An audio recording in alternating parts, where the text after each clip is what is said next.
بسم اللہ الرحمن الرحیم۔ ماہ شعبان کی 15ویں شب کی فضیلت۔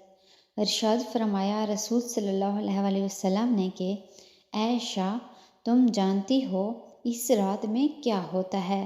عرض کی یا رسول اللہ بتائیں اس میں کیا ہوتا ہے؟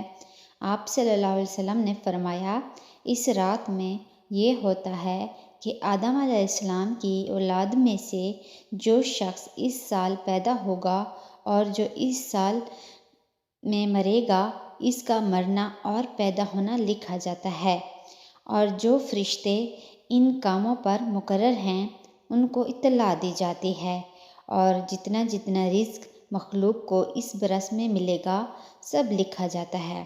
اور اس 15ویں رات اللہ تعالیٰ سورج ڈوبتے ہی اس دنیا کے آسمان پر تشریف لاتے ہیں اور ارشاد فرماتے ہیں کہ کوئی نیک بندہ ایسا ہے جو ہم سے بخشش مانگے تو ہم اس کو بخشش دیں، کوئی رزق مانگے تو ہم اس کو رزق دیں، کوئی مصیبت کا مارا دعا کرے تو اس کی مصیبت دور کریں۔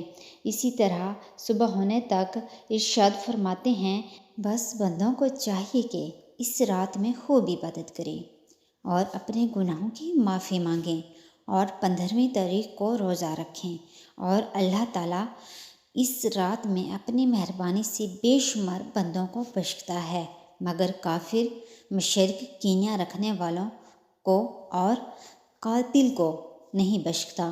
اگر آپ کو ویڈیو اچھی لگی ہے اسے آپ نے لائک کرنا ہے، شیئر کرنا ہے اور چینل کو سبسکرائب کرنا ہے۔ جزاک اللہ۔